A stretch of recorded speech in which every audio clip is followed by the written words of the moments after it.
You've been told for years that Jeffrey Epstein killed himself in that Manhattan jail cell back in 2019. Suicide, end of story, case closed. Move along, nothing to see here. But we've been reporting for years that he's still alive. That investigators in Israel have tracked him down. That he's Mossad. That he was exfiltrated from his cell in Manhattan in a military operation and expatriated to Israel, like thousands of other paedophiles seeking safe haven. The officials have denied our reports. Media and fact-checkers have attacked us relentlessly. But today, February the 26th, 2026, everything changes. The latest tranche of Epstein files, straight from the DOJ, just dropped a bombshell that the mainstream media is under orders to cover up. We're talking hard documented medical contradictions that make the official narrative crumble like a house of cards. Hours before the official announcement of Jeffrey Epstein's death, a verified MCC correctional officer, posting anonymously on 4chan as an insider, described seeing him wheeled out the night before in a medical chair, loaded into an unauthorized van, and whisked away. We were told it was fake news, a 4chan LARP. But now, thanks to the Epstein files, we know that the feds subpoenaed everything. 4chan, Apple, AT&T, Citibank, to unmask the poster the very next day. Turns out, he was exactly who he claimed. On-duty staffer Roberto Grijalva. The official Epstein suicide narrative is finished, destroyed by the 2026 files. And when you see the medical record mismatches we've got coming up, you'll understand why nobody in the prison ever bought the suicide story. You were in the same prison as Jeffrey Epstein. Yes. What do you think happened? Jeffrey Epstein would have to be a magician to try to hang himself in that cell. I was in that cell. There's no way there's nothing on the ceiling. The bedpost is this high. I couldn't even go to a restroom without them walking back and forth and having me on camera. You know, there's no way he committed suicide. So you reckon he was killed? Yeah, why? I believe that. I mean, look, there's no doubt there was powerful people involved with him, 100%. Here's the core of what these files expose. The official autopsy report from the New York City Chief Medical Examiner describes the body they examined as having a slightly and diffusely enlarged prostate. A detail noted in the post-mortem findings, consistent with a man in his late 60s but very much present and intact. Yet, buried in Epstein's own private medical records, emails, notes from consultations with his urologists, and lab results referenced in the newly unsealed documents, the evidence points to something radically different. Proof that Jeffrey Epstein had undergone prostate removal, a radical prostatectomy. We're seeing references to post-surgical expectations, PSA levels discussed in the context of having no prostate left, and direct confirmation from his communications that the gland was gone. Think about that for a second. The autopsy of the suicide corpse says he had an enlarged prostate. Epstein files say his prostate was surgically removed years earlier. These two cannot coexist in the same body. This isn't some minor clerical error. This is a glaring mismatch in the physical evidence of the corpse. If the prostate was removed, as Epstein's medical history strongly suggests, the autopsy should show surgical absence, scarring, or nothing at all. Instead, they found one that was enlarged and fully intact. What does that mean? It means the body they pulled out of that cell and autopsied on August the 11th, 2019 was not Jeffrey Epstein. He didn't hang himself. He didn't die in federal custody. Jeffrey Epstein is alive. And the powers that be, the same ones who protected him for decades while he ran his trafficking network for the global elite, have been covering up this medical impossibility ever since. This isn't conspiracy theory. This is conspiracy fact. These are official DOJ releases. Autopsy summaries, medical correspondence, lab notes. The raw documents they try to bury under redactions and delays. Why hide this? Why the frantic redaction fixes, the missing pages, the technical errors, and the selective releases? Because the truth threatens everything. The official story, the suicide ruling, the idea that justice was served. But the cat is out of the bag now. Epstein didn't kill himself because the man in that morgue wasn't him. He's out there. Hiding, watching, laughing, playing video games, shipping containers, blackmailing major politicians. And the questions are only beginning. Who was the body double? How deep does this go? What else are they still hiding in those unreleased files? And where is Ghislaine Maxwell? Because she sure as hell isn't serving time in the federal prison system. The mystery doesn't stop with the prostate contradiction. Oh no. The autopsy photos from those 2026 Epstein file drops reveal an even more glaring red flag that screams this wasn't Jeffrey Epstein on that slab. Let's break it down point by point, because these aren't tiny details, they're screaming mismatches that the official story can't explain away. First, the ears. We're not talking about some minor marking or lobe difference. The entire shape and structure of the ears on the corpse are completely off compared to the real Epstein. The cartilage folds, the outer rim, the way they sit against the head. It's a different design altogether. These ears belong to two different men. Then there's the nose. The corpse shows a noticeable curvature veering to the left, almost like a hook or break. But Epstein's real nose in every verified photo from his life curves distinctly to the right. Not subtle, not angle trickery. A clear reversal in direction that no amount of swelling or post-mortem changes can fake. Zoom in further. The distance between the eyes on the body is wider, measurably more spread out, giving the face a broader, less pinched look than Epstein's signature close-set eyes. And the eyebrows? The corpse has thicker, angrier, more arched brows that sit lower and heavier on the forehead. Epstein's were thinner, more arched upwards in a different pattern. Calmer, more refined. Again, not the same person. The elite want you to believe it's all coincidence, aging, lighting, or conspiracy nonsense. But when you line them up, ears, nose, eyes, brows, the impossible healing, the math doesn't lie. The body was not Jeffrey Epstein, he played dead. They staged the whole thing. So, who did they swap him out for?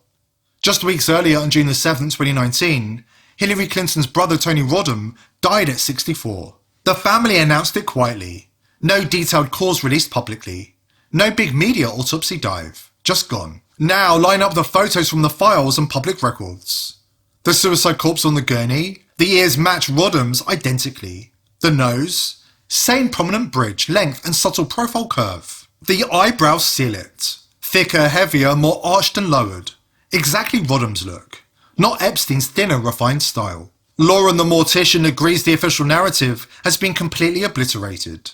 She's here to explain more. I will weigh in from a mortuary science perspective, if I can. And, well, I was sent something that I had not seen, and I was glad it was sent. I recently watched an interview on Megyn Kelly's podcast where Jeffrey Epstein's brother appeared as a guest. And during that interview, he shared autopsy photos of Jeffrey Epstein, including one of his neck area. I had never seen it before. I can't believe I've never seen it before. Why aren't we talking about this? Because when I saw it, I paused. I actually questioned if it was real, but his brother provided the photos, so they have to be real. They're real. Because I've been on real death scenes, just like Epstein's alleged cause of death. I understand what gravity does to a body. I understand what compression does to skin. And the markings on Jeffrey Epstein's body do not look textbook to me. Jeffrey Epstein's brother, Mark Epstein, is his legal next of kin, and he didn't find out from prison officials, from the medical examiner, from anybody official, really, that his brother had died. He found out from watching CNN, which is wild to me. Notifying the next of kin after a death is like death investigation 101. There's proper protocol, but it wasn't done here. So Mark, feeling something is amiss, something is off, he hires Dr. Michael Baden to observe the autopsy. Dr. Baden, if you don't know who he isn't just some internet doctor with a hot take. This was really interesting to read about. He's a forensic pathologist who has been involved in some of the most high-profile cases in modern American history. He's worked on cases connected to JFK, O.J. Simpson, George Floyd, Aaron Hernandez. He's served as chief medical examiner of New York City. He has decades of experience examining bodies and testifying in court. And what Dr. Baden publicly said afterward is what made this story explode, because it wasn't just about the fractures. He also stated he believed the time of death for Jeffrey Epstein to be about 4:30 in the morning, roughly 2 hours before he was reportedly found. And then there were the fractures. He noted 3 fractures in Epstein's neck, not 1, 3. The left thyroid cartilage, the right thyroid cartilage, and the hyoid bone. And he stated that in in his decades of reviewing jail suspension, catch my drift, he had never seen 3 fractures like that in what was ruled a self-unaliving. And there is one thing that is incredibly common in suspension cases like this. People almost always leave themselves a way to adjust the pressure. They kneel on their knees, they lean forward, they shift their weight into it. And that lean of the person is everything. You have to picture the gravity of the situation, literally, okay? When someone leans forward into that position, gravity pulls downward on the body and then upward on the material. You following me? The mark or the wound, right? It doesn't just sit straight across the middle of the neck. It tracks upward, it climbs, and it moves towards the point of suspension. Often you'll see it like angling up behind the ear, up toward the jawline, because the body is pulling against it. That upward movement is extremely common. That is what I've seen. That's what we see. I almost wish I could take my hands and I don't even know.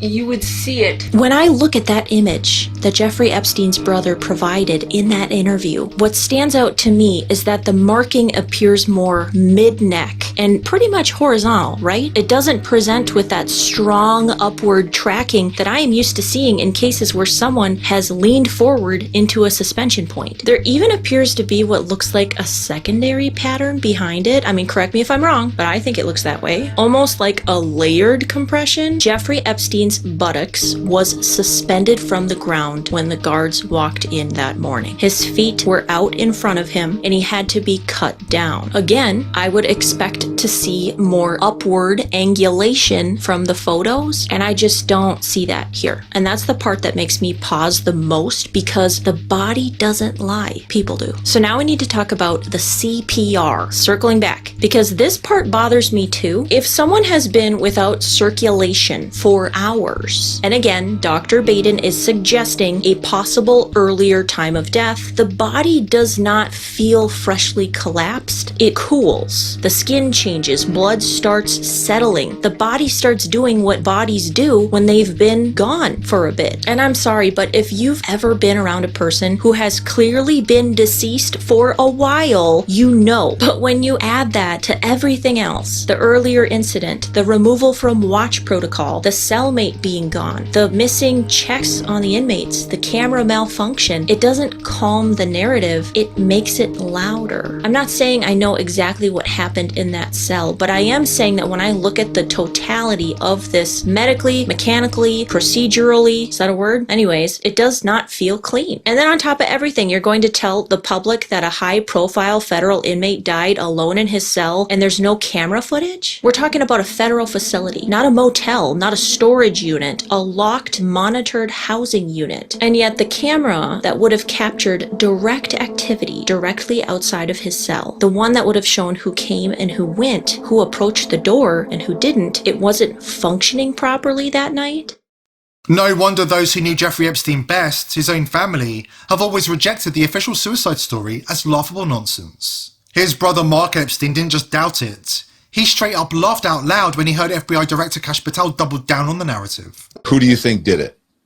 Well, it becomes, you get Bill Barr, who was the Attorney General of the United States, obviously, covering something up. And then also in the recent congressional testimony, you have Kash Patel, when he was questioned about it, he said, it's suicide when you see one.